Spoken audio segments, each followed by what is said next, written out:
Dive into the dynamic world of high school sports. Whether you're a seasoned athletic director, a newcomer to the field, or simply curious to learn more about this exciting profession, this podcast is your go-to resource for inspiration, education, and a deeper understanding of the game-changing decisions that shape the world of high school athletics. Welcome back to AD 360. I'm Greg Vandermade, joined by my co-host Scott Rosenberg as always. Today we're going to dive into a topic that every AD faces and every athletic department is going to face sooner or later. And Scott and I have liked to call this one building your bench, a succession plan, identifying future leaders, helping non-ADs position themselves to get into those types of jobs and get into athletic administration. But before we do that, Scott, how are we doing today? Good, man. Cold here in New Jersey. And as we're talking, we're about a week away from the National Athletic Director Conference down in Tampa. So I'm definitely thinking a little bit about the warm weather and meeting up with friends and colleagues and having some fun. How about you? You know, I'm in the same boat. As I look up from my basement office window and I see some snow falling, I'm just crossing my fingers that I don't have to shovel today. So I think you and I are on the same wavelength of a little sun and warmth will be much welcome. Come here by the end of next week. No doubt. All right. Well, today we're joined by a very special guest, John DiColo, longtime athletic director at Jefferson Township High School out there in New Jersey. John served for over 25 years and is now, early congratulations on this one, John, before I finish this statement, retirement. So that's something that all of us are eyeing. So a little bit jealous on you on that front. So hopefully you're enjoying that. But you're very much still active in the athletic director organizations. Was told that you had at least 3 current ADs once under you, learning from you, mentoring from you, coaching for you. I think that's a true testament to building a bench. And, John, before we dive into it, how are you doing today? I'm doing real well. Everything's going well. I had a baby join our family today on my birthday, and congratulations. Yeah, so it's a good day, and my kids are all coming tomorrow to celebrate. We're going to make some homemade pasta, and it's been sort of our tradition on my birthday. I'm looking forward to it. Everything's going good. Just can't wait to get back to sunny Florida. Well, and now you get to expand that tradition because now there's 2 of you where you have to have the homemade pasta. And I think that also requires 2 cakes. Former offensive lineman mindset right here. We're not going to just have 1 cake. We're going to have 2. There you go. Yeah, and by the way to not carry on the New Jersey stereotype about ADs and making pasta on your birthday here in New Jersey. Perfect, John. Yes. Yeah. Well, hey, John, I think – oh, I'm sorry. Go ahead, Scott. Oh, no, I was going to say, John, thanks for joining us, man. I really appreciate it. Quick background. John was an athletic director in my conference, leader in our conference, learned a lot from John over the years. And for all the great things he did, both at like a local, state, and national level, because he's always been very active, I always admired this bench thing that he had going. Like his coaching tree / athletic director tree is something to really aspire to. And that's why I was hoping that John would be able to share that with us and our guests today. I'm very much looking forward to the conversation. I mean, I'm a college football junkie. Scott knows that. And this time of year, you see the coaching carousel getting fired up and people talking about how succession plans, all of those things. And solid coaches always want to build solid coaching trees to be able to leave places better off than when they got there. And I think this is a perfect example of seeing how many times you've worked with individuals, grown your own athletic director coaching tree. I think it's a good conversation for all our ADs to hear because at some point or another, you either need to identify someone that's going to be joining your team or you're potentially exiting and you want to make sure that it's left in good hands. So with that said, what were some of the qualities that you saw in individuals early on that made you think not only can they lead just their athletic programs, but there's larger avenues that they could lead through athletic administration? What were some of the qualities you saw in those folks? Well, before I answer that, I just want to say, and I'm very proud to say, I've had 2 coaches that have gone on to become principals. I've had 2 coaches that have gone on to be vice principals. 3 coaches who are now active athletic directors, and 1 student athlete who's an active athletic director. So it's a pretty big, long bench, and I'm very proud of that. as far as going back to answering that question, obviously they have an athletic background. I think that goes without saying. And I go back to my early days when I first started teaching back in 1978. After 2 years of teaching, my principal said, "John, I think you have administrative capabilities. I think you should go get your master's." And I did. And by 1983, I had finished my master's and I started working towards trying to get an administrative job. Um, so it's having somebody who encourages you, somebody who supports you, somebody who encourages you. Um, and you're going to hear this word a lot during this interview, and that's modeling. These guys and gals that have become ADs, they have modeled some of the things that I've done in our school, and brought them to their school. And it makes me proud, but it's because it was the way to do the job. It was the way to do the job. So seeing them, that they had the potential, they had the athletic background, they had the motivation to be a head coach and to go to school to get their certification and all that stuff at the same time, which is not easy when you're raising a family. Not easy. There's a lot of sacrifices there, a lot of sacrifices. And we'll talk later about some of the negatives of the job, I'm sure. But, I tried to always encourage them and be there for anything they asked, any kind of support they needed. I love that. I really like the term modeling too, because that's essentially what you have to do. And it isn't easy, because I'm pretty sure all of us on this call at one point or another had to make that decision of going back and continuing the education, getting the master's degree, which, it sounds easy on paper, but then you put into practice that you've got your day-to-day life going on while you're trying to juggle that. And the other piece that stands out to me too is the motivation piece. It's pretty simple to identify people because they got an athletic background. You just have the assumption that they're going to roll up their sleeves and want to get into administration at some point or another. Not everyone is cut that way, and I think that you have to have that motivation, that intrinsic desire to grow. And that's something that's a quality that's really easy to see in some folks, and others you got to probably pull it out of, I would assume too. Well, it's interesting that you're saying that, because as proud as I am of those people I mentioned earlier, I have 3 of my 4 kids are health and phys ed teachers and coaches, and none of them are pursuing going into administration. None of them. Maybe it's because they saw how hard it was. I was just going to say, maybe they heard the downside that you had mentioned earlier, like, the cons of the job. yeah, that's probably it. And the fact that they're raising families now, and it makes it even harder to do that kind of job when you're raising a family. Absolutely. No doubt about it. John, one of the things that struck me as you were talking is, like, number one, identifying the right people, but then you being that true mentor to them and starting to help them think long term. You were a couple years in, it sounds like, to teaching, and somebody came to you and said, you may have those qualities, you should think about it. Like, when you're 24, 25, 26 years old, you're not always thinking long term. You're not always thinking about what's the next step. And to have somebody like you come to them and say you have to be thinking that way is really special and really helpful. And then the other side of it is, heck, if you can get people in early, if they haven't started their families yet, it's even just a little bit easier, right? Like, I was single without kids when I started that process, and I can't even imagine having done it with wife, kids. So if you can get them on that path earlier and identify them earlier, I think that's a big plus for them moving forward. Yeah, and I think if you can encourage them, not only to continue to pursue, because a lot of them are doing it because they're young and they want to move up on the guide. And they want to have a bigger salary, or for whatever the case may be, whether as a solo person or in a relationship.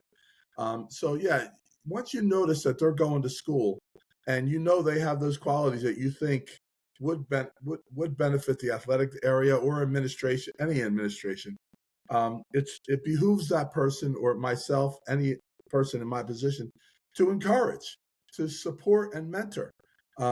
Hey, if you have to write any papers, bring them to me. I'll help you. I'll read them over for you. I'll make some suggestions. I'll read them over for you. Stupid little things like that. I remember when they got all of them, when they got to sort of the end of their educational training, if you will, and they got their certificate and they're now looking for jobs. I remember having conversations with them, and they would say, what are the positives or what are the negatives of the job? Because they wanted to know that right then they were trying to make a decision between going into administration, VP, department chair, that kind of stuff, or going into athletics, which is their love. And I remember telling them, I said, it's a great job. You're going to love this job. The rewards are unbelievable, but the hours are horrible. If you do the job the way you're supposed to do the job, and you guys both know there's those ADs that don't do the job the way you're supposed to do the job. To me, I went to everything. I went to everything I could go to. And that meant home and away. We had skiing, we had ice hockey, we had swimming. They were off-campus activities. I went to as many, bowling. I went to as many as I could. But always the home events, always covered the home events. So I told them that was the big negative. The negative was the hours. It takes away from your family. And my predecessor at Jefferson, I remember he said to me when he was leaving, he said, John, do one thing for me. He said, get your calendar and put family in at least one day a week. Put family down in your calendar and make yourself go home. And so there are things I shared with the people in my department. Yeah, so true. I love that. It really is. And I saw you at a lot of those events, John. So I can certainly vouch for you on that case there. Next question I have is finding the balance. Like when you're trying to help people grow and give people some responsibility under your leadership, you've still got to find that balance between releasing sort of the responsibility from you to them.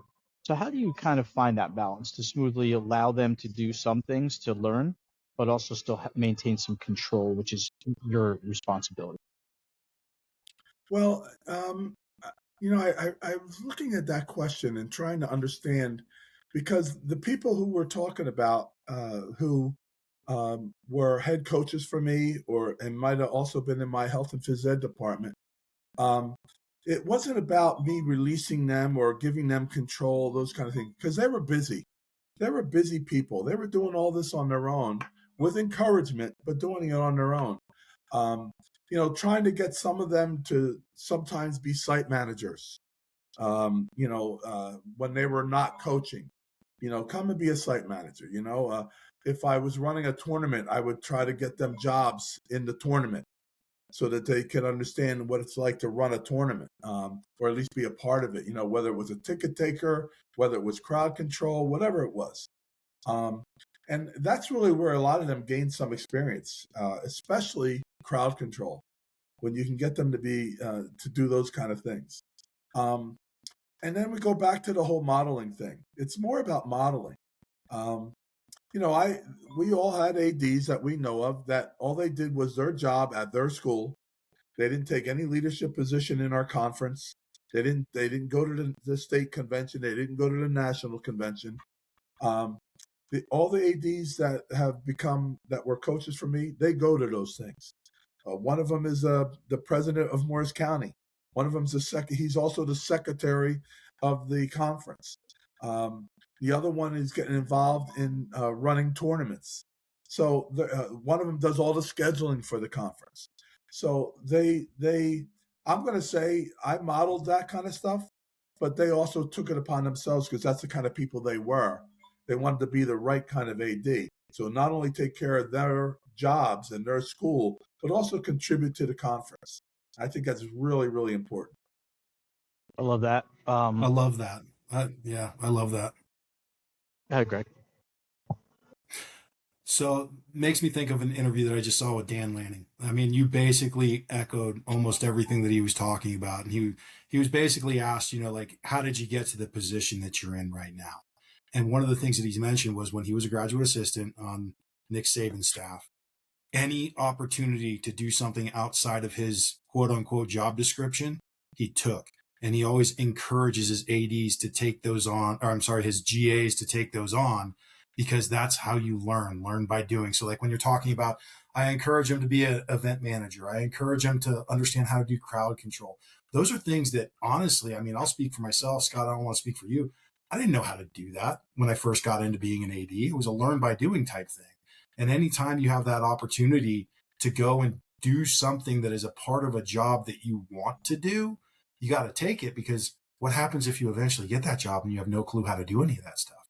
So I really love the examples of, hey, take these opportunities, go manage an event, go be in charge of a crowd, understand how you're going to navigate if you have a situation where you still have that safety net of like, okay, well, I'm helping, this isn't me running the show, because eventually one day it's going to be you running the show, and you're going to have the one that has the answers for those people that are helping you. So I love that. And again, it goes back to the modeling piece, right?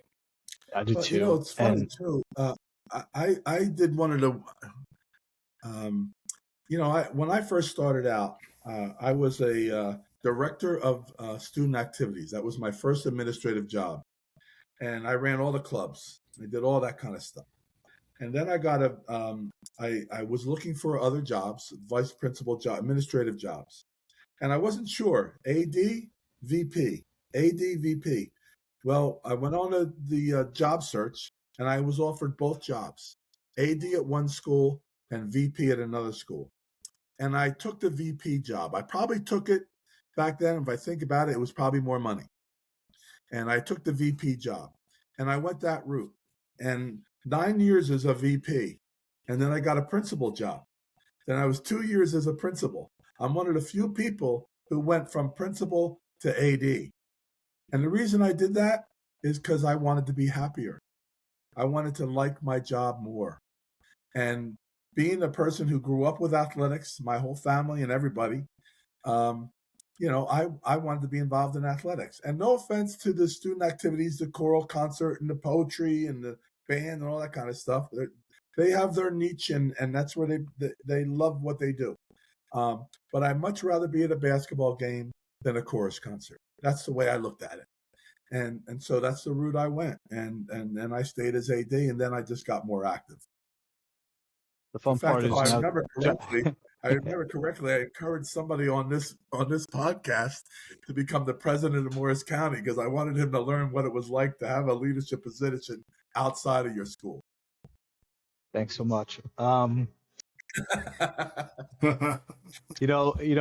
much what you said is true. I mean, I've always believed, like, if you can have empathy in a job or working with people, that means a lot. So like if you've already walked those shoes or worn that hat, it's really helpful as you start a job where you may be helping people or hiring people for those positions. So, getting them involved in all those little steps before becoming an athletic director, I think is critically important. And John, the fun part now is how many positions are vice principal and athletic director. So you got to separate those out. Now you kind of get both in a lot of positions, which obviously makes the job even tougher at times. I'll tell you the turnover. As you mentioned earlier, I'm the executive director of the conference right now, and every meeting it seems like there's a new face. And these young people are coming in, and two things are happening. Number one, their school district is just loading on more and more responsibility, whether it be nurses, whether it be transportation, facilities, whatever it is. So they're just getting more and more. And then on the other side, they don't have the training. They don't realize how many hours it is and how hard of a job it is and the responsibility. I always say the people in your community care more about the basketball game than the education part sometimes. They want to make sure everything is right with their son or daughter or whatever sport they're in. And it seems like they care more about that than their kids' education. I know that's not true. I know they care about their education, but it just seems that way. They're very passionate. The parents are very passionate when it comes to athletics. And these young guys and young girls, they don't realize the pressure of the job, and they're not staying. They're coming in, they're getting their feet wet in administration, and then they're taking an administrative job that might be a little easier or especially hours-wise. They may not have been prepared as well. They may not have understood as well coming in, whereas I look at some of the people who are athletic directors that you mentored and worked kind of like for you so far, they're staying in as the athletic director jobs. So that's even a little bit more credit to the way you've prepared them. They understand it more than others who just see sports and they have their administrative degree and they're like, I'll do that. That sounds fun. Well, it's interesting when I learned after I spoke to you and you told me about this podcast and you invited me to be on it, I called one of them and I said, "What did I do? What did I do to encourage you? What did I do to make you want to be an athletic director?" And I'm not patting myself on the back because there's something he told me, and I said, "Wow, that's really cool." But him and the other one of the other ones, Matt, Brian and Matt, they said we did the WWJD, and I said, "What's WWJD?" And they said, "What would John DiColo do?" And I said, "Oh, that's pretty cool." And they said, "John, you can't imagine how many times we use that. When he calls me or I call him, we say, 'What would John do? What would he have done?'" And that makes me even more proud because I just always thought I did the job the right way, the way I think every AD should do the job, and that means being there for your athletes, being there for your parents, and supporting your coaches. Supporting your coaches 100%. You know, Scott and Greg, I'm sure you had these rules, or at least you hoped that when the parent called the principal, you hope your principal said, "Have you spoken to the AD?" And then when that parent calls me, my coaches hope I said, "Did you talk to the coach? And then, did your son or daughter talk to the coach before you're calling me?" I did not allow parents to do an end run around me. And luckily, I had principals and superintendents who supported that. And they didn't just let parents go to them and then come, "Hey, I had parents call me," when one called, you know? So I really didn't have too many problems with parents. It worked out pretty well for me. I'll let Greg jump in, but I'll just finally say, like, understanding that somebody is always watching, right? Like if people are modeling, or you're modeling and people are watching, like you think about that with your own kids, but you don't always think about that with your coaches or others. Like somebody's always watching. And so to be able to make sure that you're operating from that standpoint is pretty cool too. Yeah, absolutely. I completely agree with you, Scott.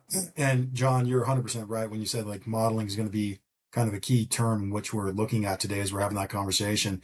The WWJD, that speaks volumes to it right there. That's all you need to hear is that's how you modeled for those former coaches that are now in administrative roles.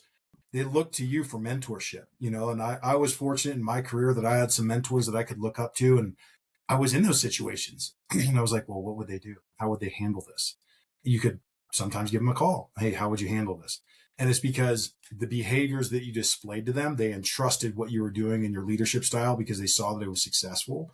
And I think to Scott's point, you don't always know who's watching, so you want to make sure you're doing the right thing at all times for not only just your job and how well you do it, but also for those that you may not know are watching and you could be influencing them. They could be looking to become an administrator one day and go, hey, like I saw him doing this. I should probably do that if I ever get into that role. Or the flip side is they may see what you're doing and be like, man, I never want that job. Yeah, absolutely. It's funny you're saying that. I can specifically remember being at a county game, and I won't mention the school or the AD or anything like that, but there was some business going on in the stands with a parent, and this AD, I remember watching him, and he was confrontational. He was confrontational, and I thought that he made the situation worse. And me, I used proximity with my parents. If I had a parent that was maybe a little boisterous and starting to get on refs, a lot of times I would just go stand near them, or I'd go sit next to them and say, "Hey, how you doing?" You got to cut. You got to bring it down a little bit. That kind of stuff, which worked so much better than being confrontational. I could count on one hand how many times I had to remove a parent from a contest. So I learned by watching people as well. So I think that goes a long way. The modeling goes a long way, and then supporting. One of the things I think we do in our profession better than any profession is the support we give to one another. It doesn't matter. I always told my coaches, call me 24/7. I want to know about a problem before I walk in the building. But as far as colleagues, we tell one of my responsibilities as executive director is mentoring new ADs. And the first thing I do is I write an email. I said, call me anytime you have a problem. I know you're going to have maybe somebody that's close to you, like, the next school over that you play a lot and all that kind of stuff. I said, but if you've got a situation, you're not sure how to handle it, or even if you know how you want to handle it, you want to run it by me, give me a call. I'll tell you what I would have done and try to help you through it. And we do that better than, I was principal for, like I said, for 2 years. It wasn't like that. A little bit, but not like it is with ADs. It's a great, great group. Great group. And I think that's a great segue to my next question for you. For those that are not current athletic administrators, and even for those that are, what type of role do you view networking, networking with state associations, conferences, professional groups? How does that help an aspiring athletic director? What are your thoughts on that? Well, I look at it sort of like I looked at volunteering. When you get involved in your county association, you get involved in even your conference and taking on additional roles like running a sport tournament or something like that, and the national. I think it's like you're giving back. You're helping others other than just the ones you're responsible to help, and I love that. I love that.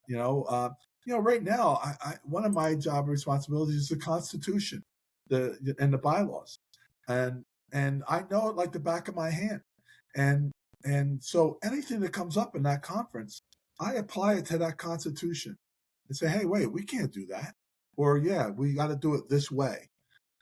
I just think going out there and helping others by leadership and taking on these different roles, I think is important. It disappoints me that we have ADs in our conference that have never run a tournament, never run any tournament. They have just done their school. That disappoints me. That means they didn't get the right message somehow. And I like that point because, like, where I was at, a big phrase that we heard throughout just the campus community was servant leadership. And servant leadership. How are you going to be a servant leader? And to your point, I felt that there were some that I had worked with, some colleagues that far surpassed what a servant leader would be defined as. And then there were others where, like, you speak it, but you don't do it, right? And I think that it becomes really important that you're willing to take on those responsibilities, willing to put yourself out there, get out of your comfort zone, and again, learn by doing. Again, as you mentioned earlier, modeling a behavior. And I think that that's a good take on it, is just be willing to go a little bit above and beyond and outside the scope of your current job description, have a little bit of servant leadership towards it, and the dividends will really pay off extremely quickly. Yeah. I remember when unified sports were first coming around in New Jersey, and I asked all the athletic directors, Scott, I'm not sure if you were still there or not, but I remember saying, I'm gonna run a unified track meet. How many of you are interested? And I said this in the fall, and all these hands went up, and all these hands went. They all said, we want to do it. That's great. And I said, okay. So I started organizing it, and I had a track meet in the fall. In the spring, and one school ended up coming, Morristown. One school, the only school that participated. And both of us left that afternoon saying this was the best experience we ever had. Just watching those kids and how happy they were. And it's a shame. Now it has grown. Unified sports has grown. I'm so happy for that, because those kids deserve that athletic avenue as well. So that's important. That's another important aspect of it. Yes, sir. All right. So although John DiColo seems to be omnipresent, there are times when you're busy also, and you can't necessarily lead everybody at all times. So my question is, what other resources are out there outside of WWJD for aspiring athletic directors or even those that have come in? So tools, programs, resources. Where would you find helpful guidance for the next generation? Well, attending the conventions are important, and probably more so than the workshops are the camaraderie and those what do you call the hospitality suites where you share those experiences that you've had, most of the time negative, and how you dealt with them. Um, that's very, very important. But I think training goes a long way. It's one thing to hire teachers and coaches as site managers or crowd control, but you got to train them too. You got to tell them how to do that job. And so that's it. They learn by doing, but as long as they have something going in, so they're not uncomfortable. This is what you do if this happens. This is what you do if that happens, um, and that's good. They're going to use that in their career. Um, I got it, and we share. ADs share. Scott knows I had an athletic department manual. I had everything in it, and I did workshops where I presented the manual, and I got the word out beforehand. Bring a thumb drive. If you bring a thumb drive, I'll give you my manual. And I said, all I need you to do is take the name Jefferson off and put your school name, and you can use it. And the one I remember I used the most was the parent communication pamphlet, and we give it to every one of our parents. This is what you can talk to a coach about. This is what is off limits to talk to a coach about. This is how you talk to the coach and contact the athletic director, et cetera, et cetera. The important document that helped me. And I've given that to, I can't tell you how many ADs. I think I like so those, the section of that one, John, for how to start new programs. I remember that yeah, document, and right. you had Yeah, a really good section in there, like, hey, you want to start a bowling team, you don't have one, like, what is the criteria and how to get yeah. it going? So yeah, I It think was a that was three. really It was a helpful. three-step process. It was a 3-year process. For Yeah, sure. I remember. Yeah, yeah. I had so And many of I those think kind of documents. so you get it from your own colleagues. I also think, and you said it, like going to these conventions, these athletic director state shows, national, where you can literally go and take workshops, oftentimes run by sitting athletic directors or former athletic directors. You're hearing it Yeah, from the people who lived it, not some theory, not some, anything else, but you're actually getting some good tools and some great ideas to help you. We always talk about that on the podcast. Like yeah. go to a national, go to a state, and bring back one thing that you can do every day that's going to help you in the department, and it was well worth your time and energy there. I also think the NFHS has done a really nice job. I know you've been involved in IAAA and the NFHS Learn and that kind of stuff, and taking those certification classes can be really valuable too. Absolutely, absolutely. So, question for you, John. As we kind of like look ahead, what trends do you see or foresee kind of shaping the skill sets that are needed for future ADs? And second part of it is, how should departments prepare not only to ensure that they can identify and supply training for those skill sets, but how should departments proactively prepare to build their bench? Hmm. Yeah, it's a tough one, Greg, because um, you have to have the personnel that want to go forward and become athletic directors. So you have to search those out. You have to constantly encourage. But the turnover rate has been tremendous lately, and it seems I'm mentoring new ones every day, every meeting. There's a new AD, and I'm not sure how to answer that because the only thing I could do is constantly encourage, just like the principal did to me back in 1980. He said, you have the potential. That's a good way to start. If you know somebody in your department is going to school for administration, and by the way, I always encourage them not to go to their area of expertise. So if you're a health and phys ed teacher, don't get your master's in phys ed. Get your master's in supervision. Then you could be a department chair if that's the job you want, or you could be another type of administrator, a VP, an AD, whatever. And so it keeps more doors open. And you wouldn't have to go back to school to get that additional certification.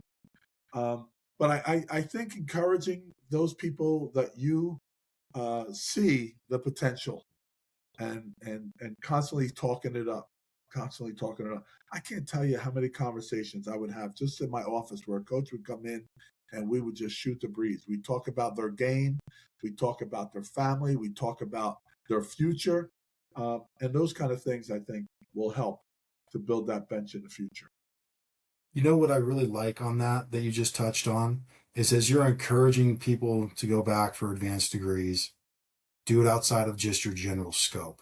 Because I think one thing that's really important that you touched on is the ability to have agility. I think is kind of the takeaway on that is it'd be real easy, like say you're health and science and you go and you go back and get that master. You've typecast yourself and you're not giving yourself as many opportunities. And I think that's a big takeaway for me, just in terms of like developing skills that are going to be beneficial for future ADs, because they're going to need to have the ability to pivot, because the job has changed so much, not over just the past 5 years, the past 10, 15, 30 years, it continues to evolve.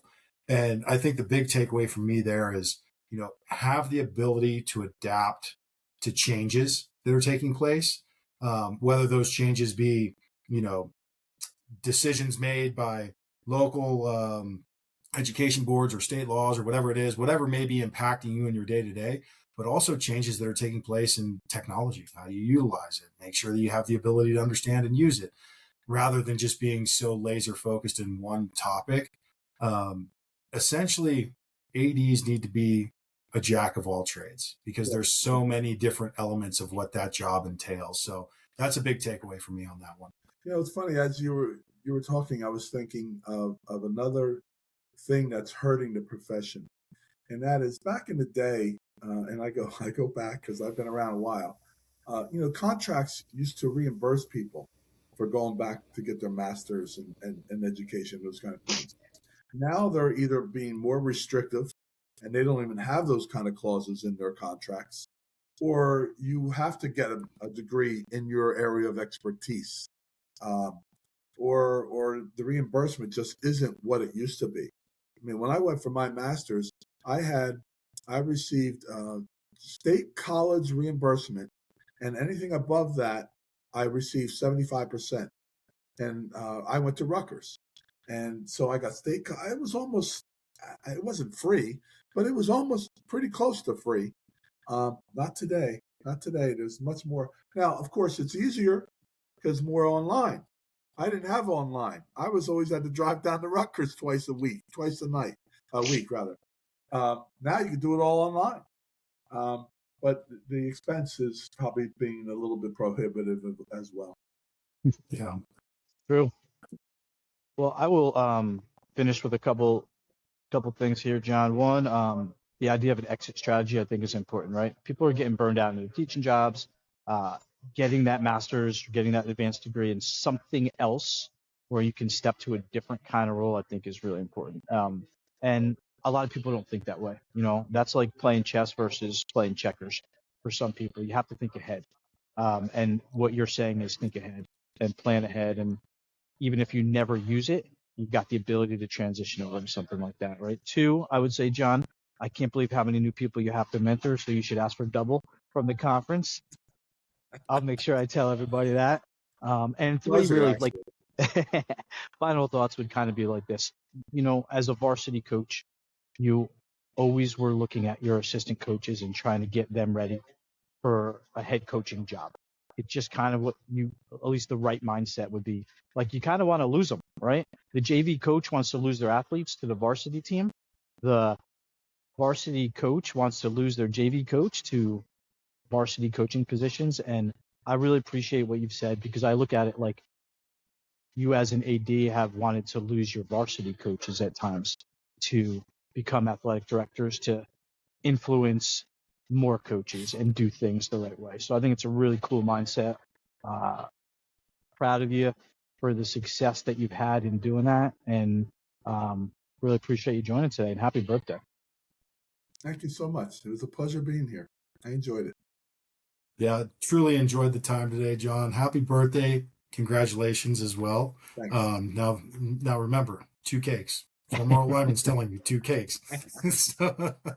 But we really appreciate you joining us today. It's been great picking your brain on this. Yeah, don't forget, the cakes are after the pasta. Absolutely. Absolutely.